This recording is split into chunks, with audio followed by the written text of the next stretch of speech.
Nunca imaginé perder la casa de mi infancia, y mucho menos de esta manera. Cuando mi mamá falleció hace 3 meses, esa casa era lo único que me quedaba de ella. Cada rincón tenía un recuerdo. La cocina donde me enseñó a cocinar, el escalón, chirriante que nunca arreglamos, y el jardín que cuidaba con tanto esmero. Era mi refugio, el único lugar donde su memoria seguía viva. Aquel martes comenzó como cualquier otro día. Estaba en la oficina, lidiando con los típicos enredos del trabajo, sin nada fuera de lo normal.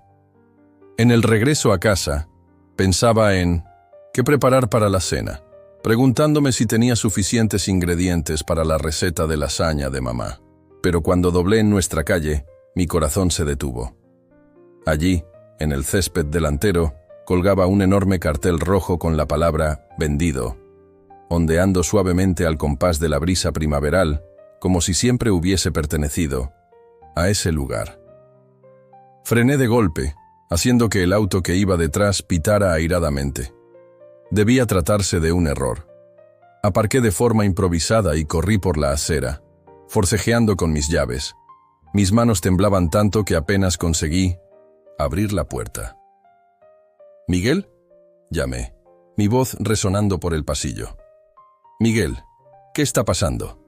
Mi padrastro se encontraba desplomado en el sofá de la sala, con una cerveza en la mano y los ojos fijos en algún programa de concurso sin sentido. Apenas me miró cuando entré, demostrando solo un leve fastidio por la interrupción. «¿Qué es ese cartel afuera?», exigí con la voz quebrada. «Dime que no vendiste la casa de mamá». Miguel se tomó un largo trago de su cerveza y luego se encogió de hombros. «Tenía que hacerlo», dijo con tono frío. «Necesitaba el dinero». La sala parecía girar a mi alrededor. «¿Vendiste la casa de mamá? ¿Sin ni siquiera hablar conmigo?». Él soltó una risa sarcástica. «No era solo de ella. Mi nombre figura en la escritura», replicó, mirándome con una sonrisa torcida. Yo tenía derecho. Sentí mis puños apretarse con furia. La traición fue tan repentina, tan absoluta, que me costaba respirar. Ese hombre, en quien mi mamá confiaba y que había prometido encargarse de todo tras su partida, esperó a que hasta las flores del funeral se marchitaran para vender la casa y borrar su recuerdo. «¿Cuándo tenemos que irnos?», pregunté, casi en un susurro. «En 2 semanas», respondió, volviendo a la televisión. «Será mejor que empieces a empacar».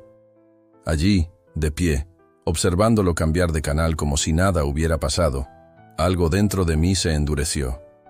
No tenía idea de lo que se avecinaba, ni la más mínima. Esa noche no pude conciliar el sueño. Las palabras de Miguel, necesitaba el dinero, retumbaban en mi mente. ¿Para qué? El seguro de vida de mamá había cubierto los gastos médicos y el funeral. Miguel llevaba años sin trabajar, alegando problemas en la espalda, mientras que la pensión de profesora de mamá siempre había bastado para que vivieran cómodamente. ¿Qué tanto dinero necesitaba, a tal punto de vender nuestro hogar? A la mañana siguiente, después de que Miguel se fuera a su reunión semanal de póker, comencé a investigar. Si había alguna razón legítima, yo debía saberla. Mamá habría querido que entendiera su lado, pero en el fondo ya sabía lo que realmente ocurría. Empecé en su despacho, rebuscando entre montones de cartas y facturas viejas. Al principio, nada parecía extraño, hasta que encontré un cajón que no se abría. Estaba cerrado con llave, lo cual me puso en alerta. Miguel nunca se preocupó por la seguridad. Con una horquilla que aprendí a usar en el colegio, una habilidad que jamás imaginé que me sería útil, logré forzar la cerradura. Dentro, encontré un revoltijo de papeles y entre ellos varias notificaciones de agencias de cobro, advertencias finales, amenazas de acciones legales. Mientras leía, mi estómago se encogía. Había recibos de casinos, transacciones de apuestas en línea, solicitudes de préstamos y finalmente una serie de cartas amenazantes de personas que claramente no eran representantes de bancos. Las cifras eran asombrosas, más de 100.000 pesos en deudas de juego. Parte de ello con bancos y compañías de tarjetas, Pero lo más alarmante eran los préstamos de prestamistas particulares, de esos que no se fijan en el historial crediticio ni en contratos legales, y que tienen otros métodos para cobrar lo que deben. Me derrumbé en la silla, con los documentos esparcidos a mi alrededor, mientras se desvelaba la fea verdad. Miguel no había vendido la casa por necesidad de dinero. La había vendido para cubrir sus deudas de juego, para saldar el vicio antes de que las consecuencias lo alcanzaran. Llevaba años perdiendo plata, escondiéndolo de mamá y, seguramente, drenando sus cuentas mientras ella estaba demasiado enferma para notarlo. La rabia que me inundó en ese momento fue algo que nunca había sentido. No era solo traición. Era un robo a mí, a la memoria de mamá, a ese futuro que ella había soñado para mí. Ella había confiado en él para cuidar de todo después de su partida, para respetar sus deseos. En lugar de eso, usó la muerte de mamá como excusa para encubrir sus propios fracasos. Recolecté todas las pruebas, tomando fotos con mi celular por si acaso. Miguel creía estar siendo astuto, pero había dejado un rastro claro de su engaño. Al reacomodar todo como lo encontré, tomé una decisión. Si él pensaba que me quedaría de brazos cruzados, se equivocaba. Muy, muy equivocado. La casa no era solo un edificio para mí. Era el lugar donde mi mamá y yo habíamos vivido antes de que Miguel llegara a nuestras vidas. Allí, después de que papá falleciera, mamá me crió sola. Cada pared guardaba nuestra historia, nuestras luchas y victorias. Y yo iba a recuperarla, cueste lo que cueste. Al día siguiente, me sumergí en la investigación de leyes de sucesión, procedimientos de partición y los derechos legales de mi mamá. La información era abrumadora, llena de jerga que apenas entendía. Pero algo quedó claro. Necesitaba ayuda profesional. Llamé a todos los bufetes de la ciudad hasta encontrar uno especializado en disputas hereditarias que pudiera verme de inmediato. El despacho de García y Asociados estaba ubicado en una casona antigua del centro. La sala de espera tenía el lino vicintosesí, ambiente callado de una biblioteca, con paneles de madera oscura y sillones de cuero que crujían al sentarse. Apretaba mi carpeta de pruebas, preguntándome si estaba exagerando o si de verdad se podía hacer algo. «¿Señora Elena?», llamó una mujer de 50 y tantos años, extendiendo su mano. «Soy Diana López. Ven, hablemos en mi oficina». La oficina de Diana era menos intimidante, desordenada, con libros y expedientes apilados, y un sándwich a medio comer sobre el escritorio, señal de que rara vez se tomaba un descanso para almorzar. Me escuchó sin interrumpir mientras le contaba todo: el fallecimiento de mamá, la repentina venta, las deudas de juego que había descubierto. «¿Tiene una copia del testamento de su mamá?», preguntó cuando terminé. Asentí sacándolo de mi carpeta. Ella dejó todo para ser dividido entre Miguel y yo. Pero la casa... Mi voz se quebró. Siempre dijo que la casa sería mía algún día. Diana leyó el testamento con atención y luego examinó la escritura de la casa. Su mamá agregó el nombre de Miguel a la escritura cuando se casaron, confirmó. Pero el testamento especifica que la parte de ella en todos los bienes debe repartirse. Él no puede vender la casa completa sin considerar su parte. ¿Y qué significa eso? Diana se inclinó con expresión seria. La casa forma parte del patrimonio de su mamá, lo que significa que la venta puede no ser válida. ¿El proceso de sucesión se ha concluido? Creo que no, respondí, sin haber pensado en ello. Todo sucedió tan rápido después de su muerte. Eso es un problema de él, no suyo, dijo Diana con una sonrisa fría. Si el inventario no se completó, él no tenía el derecho legal de vender el inmueble. Una chispa de esperanza se encendió en mí por primera vez en días. ¿Quiere decir que puedo recuperarla?, asintió lentamente. Si podemos probar fraude o un manejo incorrecto del patrimonio, podemos impugnar la venta en los tribunales. Y por lo que ha mostrado sobre las deudas de juego, quizá tengamos un caso por malversación de bienes hereditarios. Mis manos temblaban mientras procesaba sus palabras. ¿Qué hacemos primero? Primero, Presentaremos una solicitud para congelar los fondos de la venta antes de que Miguel pueda gastarlos. Luego, impugnamos la venta en sí. Explicó, ya tomando notas, pasando de lo cauteloso a lo decidido. Necesitamos actuar rápido. ¿Cuánto tiempo le tomaría conseguir información del comprador? Puedo averiguarlo hoy mismo, prometí. Eso era todo lo que necesitaba oír. Miguel creía que había ganado, que sus problemas estaban solucionados y que yo simplemente aceptaría lo que hizo. Pero cometió un error crucial. Subestimó hasta dónde llegaría para luchar por el legado de mamá. Robó mi hogar, mi seguridad y mi paz. Miguel estaba en la cocina, comiendo cereal directamente del envase, cuando el repartidor de notificaciones llegó a la puerta. Lo observé desde el pasillo mientras aceptaba el grueso sobre de documentos legales, con la confusión pintada en el rostro al leer la primera página. «¿Qué demonios es esto?», exclamó, agitando los papeles frente a mí. Su rostro se enrojeció y una vena se marcaba en su sien. «Se llama justicia», respondí con calma. «Te están demandando». Él soltó una risa, pero no había humor en ella. «¿Crees que me ganarás en la corte?», se burló, lanzando los documentos sobre la encimera. «La casa ya fue vendida. El trato está cerrado». «En realidad, no es así», contesté, sorprendida por lo firme de mi voz. «Nunca tuviste el derecho de vender sin saldar el patrimonio de mamá. El tribunal ha encontrado pruebas suficientes para bloquear la transacción». La arrogancia en su rostro se desvanecía. «No sabes de lo que hablas. Sé exactamente lo que digo. Y también sé de tus juegos, los préstamos, todo», replicó con voz fría. Se encogió, como si le hubiera golpeado. Por un instante, vi en sus ojos un destello de miedo, antes de cubrirlo con «Tisint». «¿Anduviste husmeando en mis cosas?». «En las cosas de mamá», lo corregí. «Que no tenías derecho a vender o apostar». Lo que siguió fue un mes de intensas maniobras legales. Miguel contrató a un abogado, un tipo de aspecto dudoso llamado Raúl, especializado en divorcios express y casos de infracciones de tránsito. Al principio, se mostraron seguros, argumentando que, como cónyuge sobreviviente, Miguel tenía plena autoridad para disponer de los bienes comunes. Pero lo que no esperaban era la fuerza de mi caso. Diana descubrió que la venta fue apresurada, que Miguel aceptó una oferta muy por debajo del valor de mercado para lograr un cierre rápido. No había documentación adecuada que demostrara su plena propiedad o la autoridad para vender tras la muerte de mamá. El tribunal sucesorio ni siquiera fue notificado de la transacción.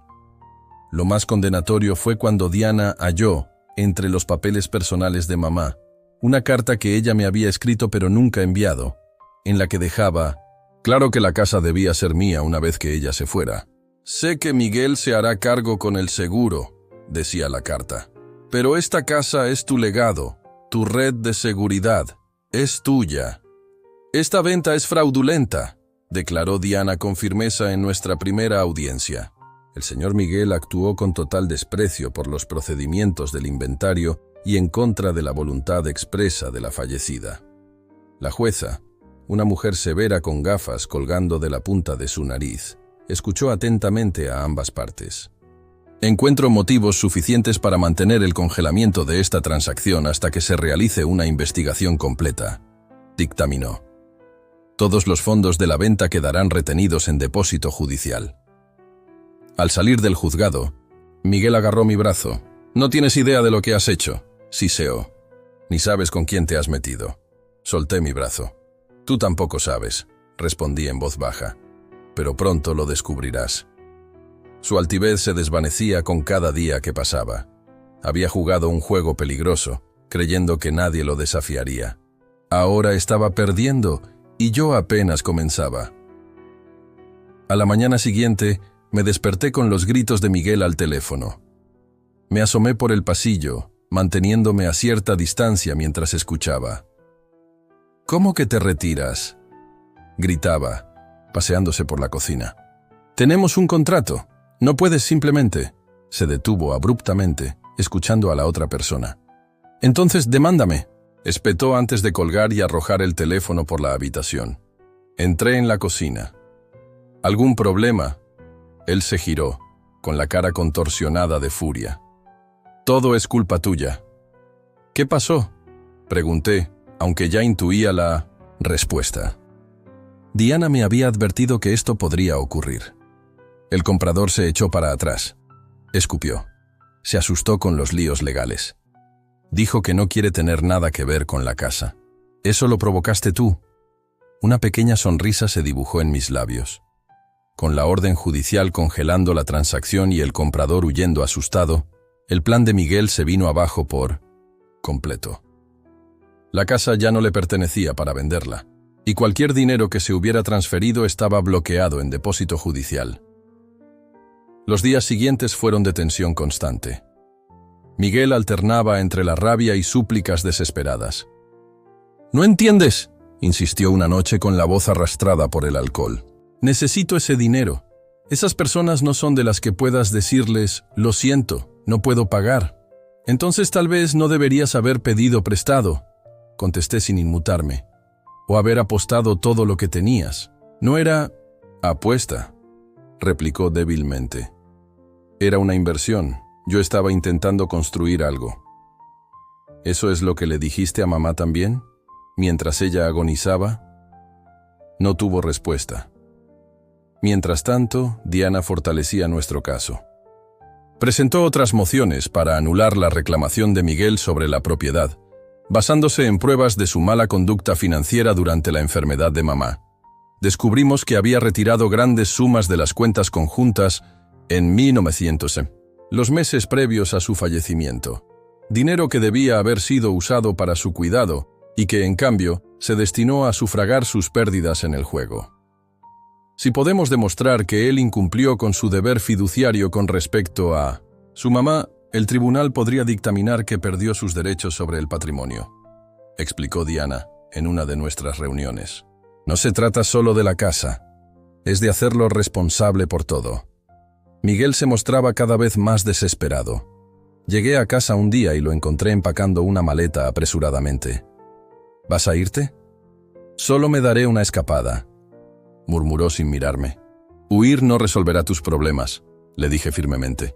Y si sales de la ciudad, el juez lo interpretará como una admisión de culpa. Cerró la maleta sin hacer ningún movimiento para irse. Ambos sabíamos que no tenía a dónde ir ni dinero para escapar. Había perdido su boleto dorado. La venta de la casa que se suponía resolvería todos sus problemas. Ahora estaba atrapado, viendo cómo se derrumbaba el castillo de naipes que había construido. Pero yo no buscaba solo recuperar mi hogar. Quería justicia, para mí, para mamá, para el futuro que él intentó robarme. Y sabía exactamente cómo conseguirlo. Una tarde de miércoles, Diana me llamó, con la voz cargada de entusiasmo. «Encontramos algo», dijo sin rodeos. «Necesitas venir a la oficina de inmediato». Fui sin dudarlo, con la ansiedad y la anticipación retumbando en mi interior. Al llegar, encontré documentos esparcidos sobre la mesa, papeles de la venta que habíamos solicitado a la inmobiliaria. «Mira esto», dijo, señalando una firma en uno de los formularios. «Esa es supuestamente la firma de tu mamá, autorizando a Miguel a actuar como único albacea de su patrimonio y otorgándole plenos derechos para vender la propiedad». Me incliné para ver de cerca la letra cursiva tan familiar. «Parece en efecto su firma», admití, sintiendo que mi corazón se hundía. «Ahora fíjate en la fecha», dijo Diana tocando el papel. 10 de marzo de este año. Sentí que se me helaba la sangre. «Pero eso es 3 semanas después de que ella falleciera», completó Diana con una sonrisa sombría. «Él falsificó la firma de tu mamá en documentos fechados después de su muerte. Eso no es solo poco ético, es fraude criminal». El golpe fue brutal. Miguel no se había aprovechado simplemente de un tecnicismo legal. Había falsificado documentos, cometido falsificación, todo para acelerar la venta sin levantar sospechas sobre el proceso sucesorio. «Esto es suficiente para presentar cargos criminales», afirmó Diana, recogiendo los papeles y metiéndolos en una carpeta. «La pregunta es, ¿quieres llevarlo hasta las últimas consecuencias?». Sin dudar, contesté. Sí, denúncialo. Al día siguiente, 2 detectives de la Unidad de Delitos Financieros llegaron a nuestra puerta. Los dejé entrar y me aparté mientras le explicaban a Miguel por qué estaban allí. Su rostro, antes tan seguro y despectivo, se desmoronó en incredulidad. «Esto es absurdo», tartamudeó al ver las pruebas. «Debe haber un error con las fechas». «No hay error, señor», respondió el detective mayor, con tono monótono. Confirmamos la línea de tiempo con diversas fuentes. Los documentos se presentaron mucho después de la muerte de su esposa, usando su firma falsificada. No lo arrestaron ese día. Dijeron que necesitaban fortalecer el caso, pero dejaron claro que se avecinaban cargos por fraude, falsificación y malversación de bienes hereditarios. La arrogancia de Miguel y se me transformó en desesperación mientras la realidad lo golpeaba. Aquella noche lo encontré sentado en la sala oscura, con la cabeza entre las manos. «¿Por qué?», preguntó cuando pasé cerca. «¿Por qué no dejaste pasar esto? El dinero habría arreglado todo». «Porque no te correspondía», respondí simplemente. «Era el legado de mamá, mi herencia». «Yo también la quería, ¿sabes?», murmuró con la voz quebrada. «Si de verdad la quisieras, no habrías robado de ella, no habrías apostado la vida que construyeron juntos», dije sin compasión. «Pensaste que podías engañar al sistema, pero ahora el sistema se vuelve contra ti». Vi en sus ojos el verdadero miedo, no solo por las consecuencias legales, sino por lo que venía. Sus contactos del mundo del juego ya lo llamaban, exigiendo el dinero que les había prometido. Su abogado dejó de atender sus llamadas al enterarse de la investigación por fraude, y sus pocos amigos, a quienes siempre había considerado aliados, habían desaparecido. Se daba cuenta de que esto ya no era solo una batalla legal. Era el comienzo de su ruina total. Durante las semanas siguientes, la vida de Miguel se desmoronó con una rapidez casi impresionante. Primero, llegó la notificación oficial de que sus cuentas bancarias habían sido congeladas. Parte de la investigación por fraude. Corría por la casa, gritando sobre sus derechos y privacidad, pero no podía hacer nada. «¿Cómo voy?» «¿A vivir?», exclamó agitando la notificación. «Tal vez debiste haber pensado en eso antes», respondí, preparando mi café sin inmutarme. Sus problemas ya no me afectaban. Luego llegaron los visitantes, hombres que jamás había visto, llegando en autos lujosos y hablando en voz baja, de forma amenazante. Nunca entraban, solo esperaban a que Miguel saliera a reunirse con ellos. Siempre regresaba pálido y tembloroso. Una vez, lo vi presionarse un pañuelo contra el labio partido. «Tus amigos parecen preocupados», comenté después de que una de sus visitas lo dejara visiblemente alterado. «No son amigos», murmuró, desplomándose en el sofá. «Y exigen su dinero. El dinero que prometiste de la venta de la casa de mamá». Él no respondió, pero el silencio lo dijo todo. Una noche, llegué a casa y lo encontré empeñado en empeñar todo lo que tenía de valor. Su reloj, sus palos de golf, hasta el anillo de boda que mamá le regaló. Ya había vendido su auto, cambiándolo por un viejo modelo de automóvil que apenas arrancaba en las mañanas frías. «Me dieron una semana», dijo sin apartar la vista de los objetos que separaba, sin necesidad de decir quiénes eran ellos. «Una semana para pagar al menos la mitad de lo que debo». «¿Y cuánto es eso?», pregunté, a pesar de todo. «50.000», respondió con voz vacía. «Más intereses». Asentí lentamente. «Eso es muchísimo». Él me lanzó una mirada llena de veneno. «¿Crees que esto es broma? Esas personas me matarán si no pago». Por un breve instante sentí una punzada de compasión, pero pronto recordé cómo, con indiferencia, me había contado que había vendido la casa, diciendo, tenía que hacerlo. Y cómo falsificó la firma de mamá cuando su cuerpo apenas estaba frío. «No es mi problema», dije, dejándolo en su desesperada tarea. La investigación criminal ganaba fuerza. Los detectives regresaron, esta vez con más preguntas sobre sus actividades financieras durante la enfermedad de mamá. Habían obtenido registros bancarios de retiros enormes, viajes a casinos mientras ella estaba en cuidados paliativos y préstamos solicitados a su nombre sin su conocimiento. El abogado de Miguel lo abandonó oficialmente, citando conflicto de intereses, aunque todos sabíamos la verdad. Miguel ya no podía costear sus honorarios, y su caso se volvía indefendible. Con la venta revertida y la investigación por fraude en curso, la vida de Miguel se desintegraba. Sus prestamistas del mundo del juego acechaban como tiburones, y sus pocos bienes se agotaban rápidamente. Su salud se deterioraba. Lo veía tomando antiácidos constantemente, gimiendo por dolores estomacales y perdiendo peso a pasos agigantados. Intentaba negociar con todos, los detectives, los acreedores, los usureros, pero nadie confiaba ya en él. Sus palabras, antes tan suaves y convincentes, ahora caían en oídos sordos.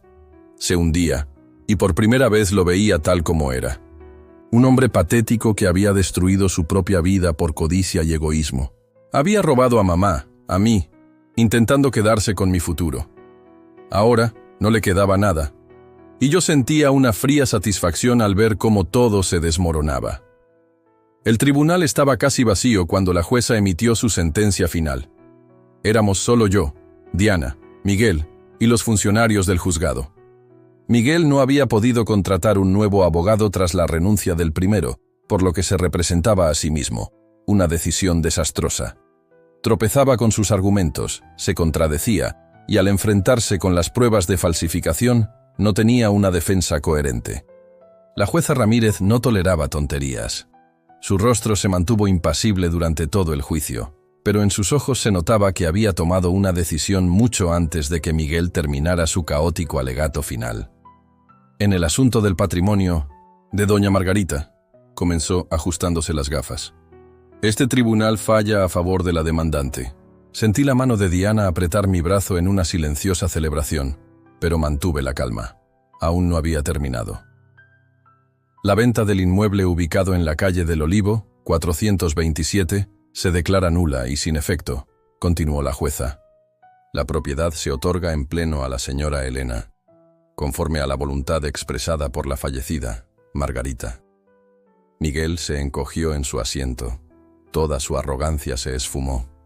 Además, dijo la jueza, con voz severa, este tribunal concluye que el señor Miguel actuó con total desprecio a los procedimientos sucesorios, cometió falsificación de documentos y malversó bienes que no le correspondían en exclusiva. Hizo una pausa y lo miró fijamente. El señor Miguel deberá pagar una indemnización de 25.000 pesos por angustia emocional y desalojo temporal. Miguel levantó la cabeza, protestando débilmente. No tengo ese tipo de dinero. Eso no es asunto del tribunal, replicó con firmeza. Además, será responsable de todas las costas judiciales. El tribunal también está al tanto de que hay cargos penales pendientes relacionados con la falsificación, los cuales se tratarán en un proceso aparte. Con un golpe final de su mazo, todo quedó decidido.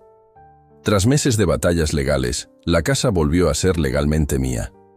Miguel fue condenado a pagar una indemnización que jamás podría costear. Su futuro incluía la posibilidad de pasar tiempo en prisión por los cargos de falsificación que se remitirán a la fiscalía. Al salir del juzgado, Diana me abrazó fuertemente.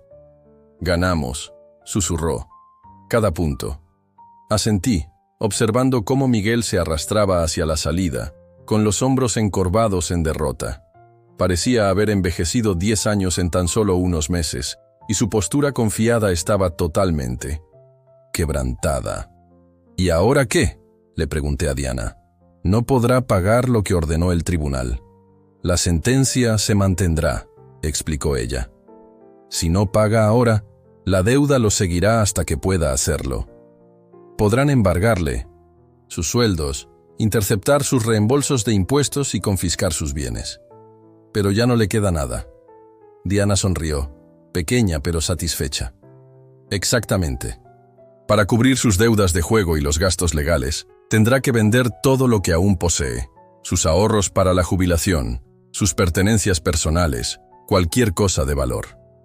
La justicia de la situación se sentía perfecta. Había tomado todo de mí sin remordimiento. Ahora, todo se le estaba devolviendo. Y hasta más. Había apostado con mi futuro y había perdido espectacularmente. Decidí darle a Miguel 3 días para que se marchara después del fallo. Fue más generoso de lo que merecía, pero yo quería cerrar este capítulo sin dramas innecesarios. Regresé del trabajo al tercer día esperando encontrarlo ausente. En cambio, lo vi en la sala, rodeado de cajas a medio empacar, bebiendo directamente de una botella de whisky barato. «¿Sigues aquí?», observé, dejando mi bolso a un lado. «¿A dónde voy?», preguntó, con la voz entrecortada. «Eso ya no es mi problema». Él soltó una risa amarga. «Realmente me odias, ¿verdad?». Lo miré fijamente y respondí. «No es que te odie, Miguel, es que ya no me importa lo que te pase». A la mañana siguiente llamé a la comisaría. Esa misma tarde me entregaron la notificación de desalojo, formal, oficial, sin lugar a dudas. Miguel tenía 24 horas para abandonar la casa, o la policía lo retiraría. «No me digas que es en serio», murmuró, mirando incrédulo el papel. «Después de todo lo que mi mamá y yo compartimos en esta casa, tú estabas dispuesto a vender esos recuerdos por dinero de juego», le recordé fríamente. «No finjas que ahora significan algo para ti». Esa noche, Miguel pasó las horas bebiendo y murmurando solo en la casa. Yo cerré la puerta de mi habitación, no por miedo, sino porque no soportaba mirarlo. A la mañana siguiente, salí temprano para no verlo empacar. Pasé el día con una amiga, tratando de distraerme de lo que ocurría en casa. Cuando regresé esa noche, medio esperaba encontrarlo todavía allí, listo para confrontarme. Pero en su lugar, vi el patio delantero lleno de sus pertenencias. Lo observé mientras cargaba bolsas de ropa en el maletero de su viejo automóvil, murmurando maldiciones mientras el vehículo, sobrecargado, se hundía en la acera. Me quedé en el porche, en silencio, observando sus movimientos frenéticos e inestables. De vez en cuando se detenía y miraba la casa con una expresión indescifrable. «¿Ahora estás contento?», espetó, al notar que lo observaba. El sudor brillaba en su frente a pesar de la fresca noche, y sus manos temblaban ligeramente. «Esto es lo que tú provocaste», le dije, con voz serena. «Fui parte de esta familia por 15 años», murmuró con la voz quebrada. «15 años, y ahora me tratan como basura. Tú te expulsaste cuando decidiste vender nuestra casa», respondí, cruzando los brazos sin inmutarme ante su autocompasión. «Mamá confiaba en ti. Yo confiaba en ti». Él negó con la cabeza, incapaz o reacio a asumir su responsabilidad. «No tienes idea de lo que es vivir así», dijo, entre dientes. «La presión, las deudas». «¿Y de quién es la culpa?». No supo qué contestar. Ambos sabíamos la verdad.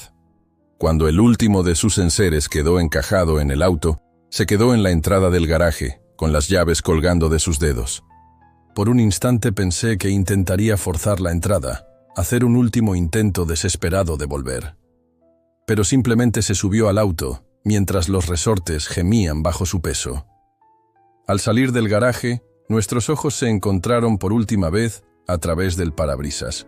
Una mirada cargada de furia, vergüenza y quizás un rayo de arrepentimiento. Luego se fue, su auto retumbando por la calle, lleno de lo poco que le quedaba de vida. Lo observé hasta que las luces traseras se desvanecieron en la esquina. No sentí compasión. Había usado la muerte de mamá para su beneficio. Intentó robarme mi herencia y mi futuro. Se lo merecía todo. Una semana después, comencé el lento proceso de recuperar la casa, eliminando todos los rastros de Miguel.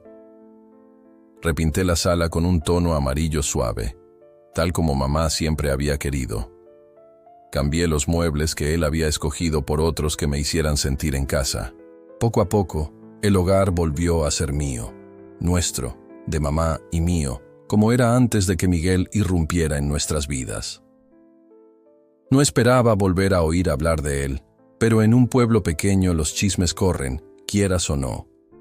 Primero llegó un mensaje de un antiguo compañero del colegio que trabajaba en una estación de servicio en las afueras. Vi a tu padrastro durmiendo en su coche detrás del gasolinero anoche. ¿Todo bien? No respondí.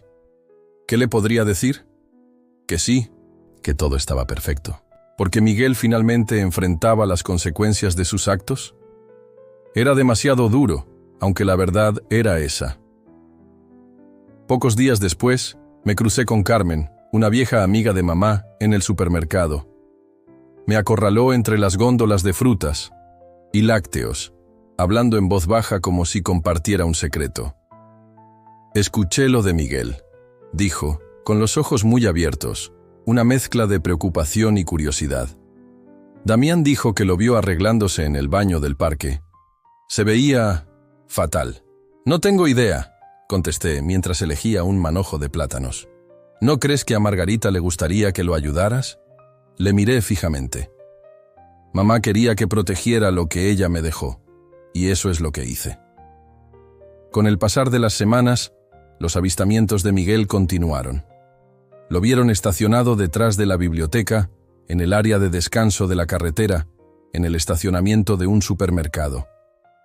Sin tener a dónde ir, empezó a dormir en su coche, cambiando de lugar cada pocas noches para evitar problemas con la seguridad o la policía.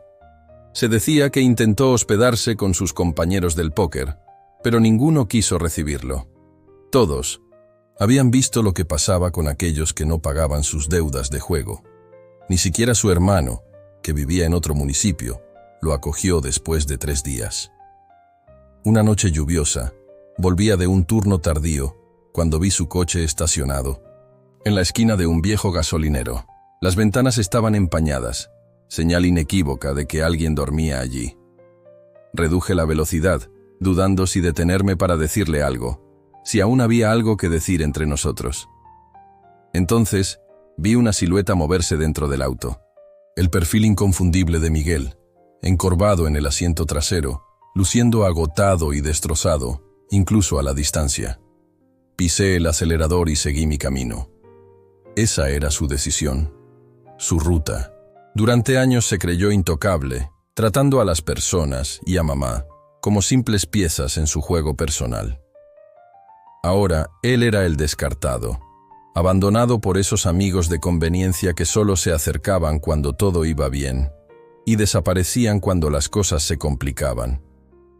Había destruido su vida, una mala decisión tras otra, quemando todos los puentes hasta quedar sin salida.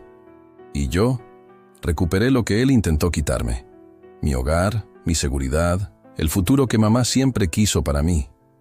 No se trataba solo de venganza, era justicia. Empecé a tomar clases en el colegio comunitario, persiguiendo ese título en enfermería que mamá siempre me animó a lograr.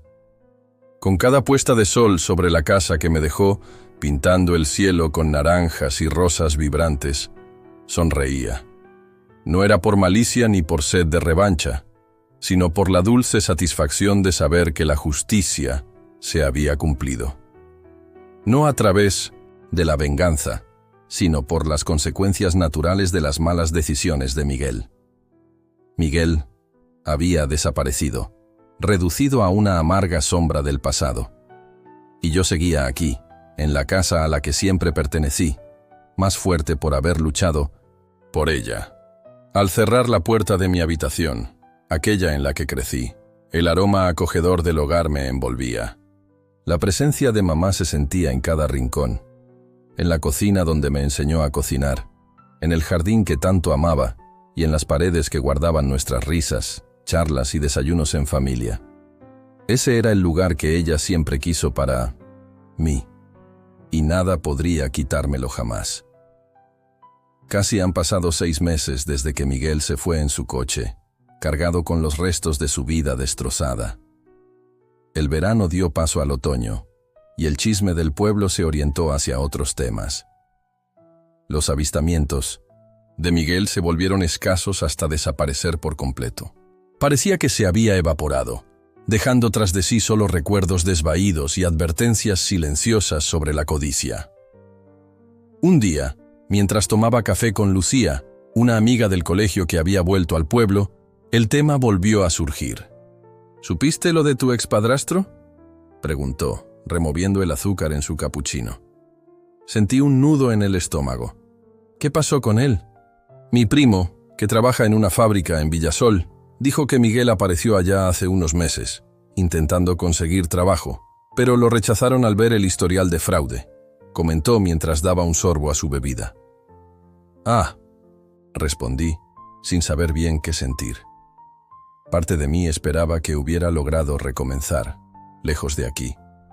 Otra parte, aún herida por su traición, encontraba cierta satisfacción al saber que sus acciones seguían teniendo consecuencias. El camino de regreso a casa, pensé en la desaparición de Miguel, no con pena o culpa, sino con una sensación de cierre. Había pasado la vida apostando, en el dinero, en las personas, en ilusiones, y su mayor apuesta fue creer que podía tomar lo que no le pertenecía y salir impune. Esa noche, me senté, en el columpio del porche, una tradición que mamá y yo compartíamos en noches cálidas. El vecindario estaba tranquilo, las luces se encendían en las ventanas mientras caía el crepúsculo. Doña Carmen, de la casa de enfrente, saludaba mientras recogía su correspondencia. Niños montaban en bicicleta, sus risas mezclándose con la brisa suave. Eso era el hogar, no solo la casa, sino la comunidad, los recuerdos y el sentido de pertenencia. Miguel veía solo cifras y una solución rápida para sus problemas. Pasaron los meses. Al final, escuché por los rumores que Miguel se había mudado al interior, intentando empezar de nuevo. Otros decían que se había ido a Las Vegas, incapaz de romper con su adicción al juego pese a haberlo perdido todo. Incluso circulaban rumores oscuros, que sus deudas finalmente lo alcanzaron, que ciertas personas se aseguraron de que ya no molestara a nadie. No me preocupé por averiguar cuál versión era la verdad. Al final, no importaba. Miguel tomó sus decisiones y yo las mías. Él apostó toda su vida, en el dinero, en las personas, en las mentiras, y al final lo perdió todo. Yo, por mi parte, finalmente me sentí libre. Tenía mi hogar, mi paz, mi futuro. Las batallas legales quedaron atrás. La casa era totalmente mía y seguía adelante de una manera que habría hecho sentir orgullosa a mamá. Conforme el sol se ponía sobre la casa que mi madre me dejó, pintando el cielo. Con naranjas y rosas sonreía. No se trataba solo de recuperar lo que era mío, sino de vivir bien en el hogar que ella había soñado para mí, construyendo el futuro que ella siempre quiso. Miguel se había desvanecido, reduciéndose a una amarga lección. Y yo seguía, aquí, en la casa a la que pertenezco, más fuerte por haber luchado por ella.